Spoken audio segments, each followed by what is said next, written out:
Hey everybody, welcome back. So with the winter coming up, it's a good time to start thinking about what you're going to do for heat when the power goes out. If you don't have a fireplace, if you don't have other types of heaters, I have something today you might be interested in. This is the Jinyu Butane Multifunction Winter Heater and Cooker. So let's check it out.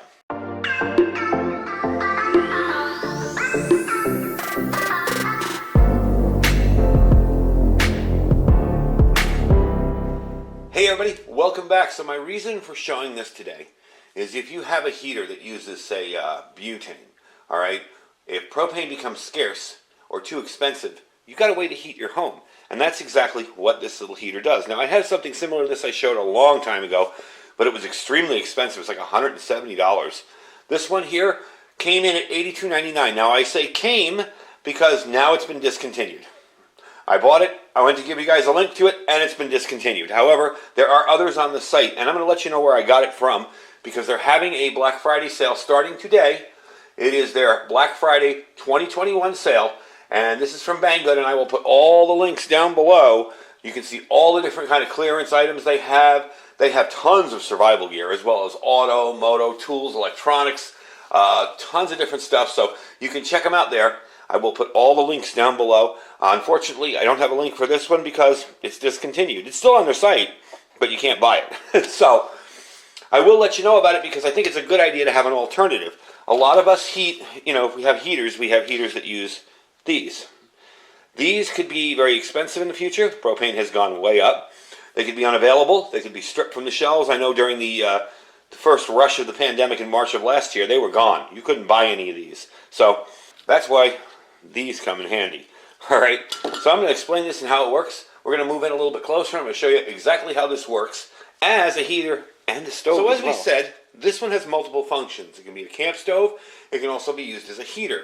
It does have a tip-off safety shut-off, so when you tip this over, it will shut off. That is a very handy thing to have. Like I tell people, yes, this part may be hot and burn your rug, but there won't be consistent flame coming out of it and burning the floor. So very, very handy thing to have. It does have pulse ignition. It's got a nice ceramic tile back there. That's what's going to retain your heat and keep your heat radiating.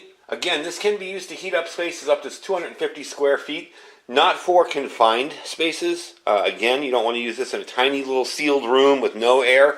You want to make sure there's airflow in your house. Again, some people think, well, if I open a window, it's going to be cold. You don't have to open a window. As long as you have airflow in your house in some manner, possibly high ceilings and a front door with a little crack open in it, you'll be fine. I would have no problem, and I've used my other ones, I would have no problem using this in my house. Again, I have a big area to work with, so it's not that bad. So let me show you how this works, first of all. You'll notice you have your little igniter down there, okay? And this is your switch on the end here. Now when you turn this on, you're going to turn it all the way and then click it, and that will start the burner down there, and then you'll start the fire inside. To load a gas can in this, very unique system. You open this up, okay, and you'll have a magnet here. This end has a magnet, and you can just put your butane can in there, and it will snap right against the magnet. Another neat feature of this is it does have an overpressure system, so if for some reason this gets overpressure, it will shove it off there, and you won't have a problem with it exploding or anything like that. So let me load this up for you real quick. You'll notice a notch over here. There's a little piece of metal sticking out right there, and there's your notch there. You're going to line that up. And this takes a few times to do, so let's see. Get it in there. There we go. Okay, so it doesn't take a few times to do. Getting better at it, I guess. And that's ready to go. You're going to close this up, okay? Now, for the next part, you're going to turn the handle here, and you're going to click it all the way over. And there you go. That's burning, and the thing is burning too. I'm going to let this burn for a few minutes, and then I'm going to show you what it looks like, and the heat radiating off it in the dark so you can actually see it. It is lit right now. We'll show you that in a minute. Alright, just some quick footage here to show you what it looks like once it's heated up. I can tell you right now, that is a nice warm feeling. I think it is, what is it in here?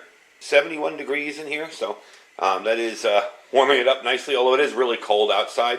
It's not super freezing in here yet, but you do feel it. And after you're used to the summer being 100 and something all summer long, 71 is kind of cold. But you see how nicely that's working. So, what I'm going to do next is see how efficient this works as a stove. I'm going to set it up as a stove, and we're going to try and boil 2 cups of water and see how long that takes. It might take a while because, again, there's no open flame here. It's just heat radiating. So let's try that out. All right, so I have it shut off because that's how I want to start. And I am wearing a glove just in case anything's hot. We're going to push this little button in here. See that button there? Push it in, put that down. Just like that. Push it on its side. This side isn't hot yet. And there you go. Let's try lighting it this way. And there you go, it's lit again. So I'm going to take my pot here, and I'm going to pour my 2 cups of water in, and start the timer, and see if this can even boil water. I'm not even sure it can, but we'll give it a try, and see how well that boils water. We're going to put it up top here. Okay, I'm going to start the timer over here. There we go. Okay. And bring you back when that is boiling and ready. Alright, we're about 6 minutes and 30 seconds in. As you can tell, it's not a speed demon, but we are starting to get bubbles on the bottom. And again, it's all about making compromises. You know, if you've got a heater that in an emergency can be a stove, not bad. You could probably cook something or heat something up over that very, very easily. So I'm not really too bummed about it yet. Let's let it run out and finish up, and I'll bring you back when it's fully boiling. Alright, I think we're going to get as much of a boil as we're going to get out of this thing today. It's like 8 minutes, 7:59. I didn't expect it to be super fast, and there's something floating around in my water, a piece of paper. I'll let you see what it looks like. I mean, again, it's not a super strong rolling boil, but it did boil the water. That'd be hot enough for me for coffee, no problem whatsoever. So it is interesting to see, because you don't have a really intense flame underneath, it is, you know, a little bit slower, and it doesn't come to this ridiculously hot rolling boil. But hey, it worked, and these are not too hot here. That's cool. Okay, let me put that down on the floor for you, and we'll finish up the video. All right, we got it standing back up again. I don't have it running at the moment. I want to cool it off first. All in all, I'm impressed with the little thing. It definitely puts out some nice heat. Even now, with it being off for about 5 minutes, it's still warm to be around. So the difference between freezing your butt off or having something like this nearby you in a cold house would really maybe a big difference. I'm thinking, you know, with all the stuff we have coming down the pike at us and the possibilities of power outages and, you know, just winter storms in general, it's a good idea to think about an alternative type of fuel to heat with. Now, there are tons of different heaters on the market. There's kerosene heaters, there's propane heaters. I even have isobutane heaters, tiny little isobutane heaters that use little camp gas cans. But something like this will run a good long time, and this type of gas back here is rather inexpensive. Now, to unload this thing, you're done with it, you finished up, you want to go, simply just push it back and pull it off. That's simple. Really easy to do. The can isn't overly cold because you have the warmth there. That's kind of a little bit of a protector against the heat, but you also have the warmth keeping the can nice and warm. So this might work for a outdoor situation as well. But really what I'm getting this for is for inside. For emergency heating during a power outage or anything like that. I have an electric heat pump. I also have a fireplace, so I could use my fire if I wanted to. But for spot heating, you know, if I'm sitting at my computer desk and it's still cold over there, and I'm editing one of these videos in the freezing cold, this will keep me warm. Weighs about 3 pounds, or 15.95 ounces. Uses the butane gas, of course. I don't know if there's an adapter to hook this up to a larger propane can. There probably is somewhere on Amazon. But I got this off of Banggood, and like I said, they have in their big Black Friday sale.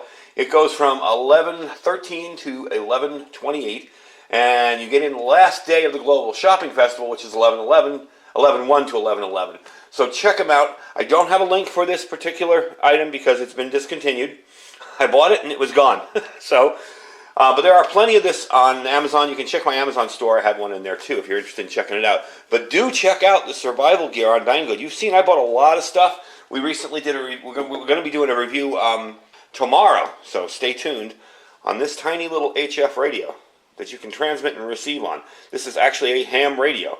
Low power, of course, but we're definitely going to be doing a review on that tomorrow, so make sure you check that out too. They got tons of stuff you might be interested in, as well as just regular consumer electronics, automotive stuff, motor tools, cell phone tools, all that stuff. Check them out.